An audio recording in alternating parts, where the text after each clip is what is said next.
ಹಳೆಯ ಪಟ್ಟಣದಲ್ಲಿ ಯೋನ ಎಂಬ ಪ್ರವಾದಿ ದೇವರನ್ನು ಪ್ರಾರ್ಥಿಸುತ್ತಿದ್ದನು. ದೇವರು ಅವನಿಗೆ ನಿನೆವೆ ಪಟ್ಟಣಕ್ಕೆ ಹೋಗಿ ಜನರಿಗೆ ಪಶ್ಚಾತ್ತಾಪ ಬೋಧಿಸು ಎಂದು ಆಜ್ಞೆ ಕೊಟ್ಟರು. ಆದರೆ ಯೋನನು ವಿಧೇಯನಾಗದೆ ಬೇರೊಂದು ಕಡೆಗೆ ಹಡಗಿನಲ್ಲಿ ಪ್ರಯಾಣ ಆರಂಭಿಸಿದನು.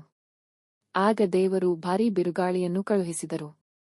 ಹಡಗು ಮುಳುಗುವಷ್ಟರ ಮಟ್ಟಿಗೆ ಅಲೆಗಳು ಎದ್ದವು. ಕೊನೆಗೆ ಯೋನನು ತನ್ನ ತಪ್ಪನ್ನು ಒಪ್ಪಿಕೊಂಡು ಸಮುದ್ರಕ್ಕೆ ಎಸೆಯಲ್ಪಟ್ಟನು. ಆ ಕ್ಷಣ ದೇವರು ಒಂದು ದೊಡ್ಡ ಮೀನಿಗೆ ಆಜ್ಞೆ ಕೊಟ್ಟರು. ಅದು ಯೋನನನ್ನು ನುಂಗಿತು. 3 ದಿನ 3 ರಾತ್ರಿ ಯೋನನು ಮೀನಿನ ಹೊಟ್ಟೆಯೊಳಗೆ ದೇವರನ್ನು ಪ್ರಾರ್ಥಿಸಿದನು.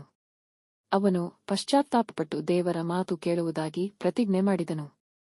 ದೇವರು ಆತನ ಪ್ರಾರ್ಥನೆಯನ್ನು ಆಲಿಸಿ ಮೀನಿಗೆ ಆಜ್ಞೆ ಕೊಟ್ಟರು. ಮೀನು ಯೋನನನ್ನು ಸಮುದ್ರದ ದಡದಲ್ಲಿ ಸುರಕ್ಷಿತವಾಗಿ ಬಿಟ್ಟಿತು. ಈ ಬಾರಿ ಯೋನನು ದೇವರ ಮಾತು ಕೇಳಿ ನಿನೆವೆ ಪಟ್ಟಣಕ್ಕೆ ಹೋದನು. ಅಲ್ಲಿ ಜನರಿಗೆ ಪಶ್ಚಾತ್ತಾಪ ಬೋಧಿಸಿದನು. ಜನರು ತಮ್ಮ ಪಾಪಗಳನ್ನು ಬಿಟ್ಟು ದೇವರನ್ನು ಬೇಡಿಕೊಂಡರು. ಕೊನೆಗೆ ದೇವರು ಅವರನ್ನು ಕ್ಷಮಿಸಿದರು. ಈ ಕಥೆಯು ನಿಮಗೆ ಇಷ್ಟವಾದರೆ ಸಬ್ಸ್ಕ್ರೈಬ್ ಮಾಡಿ, ಶೇರ್ ಮಾಡಿ, ಲೈಕ್ ಮಾಡಿ.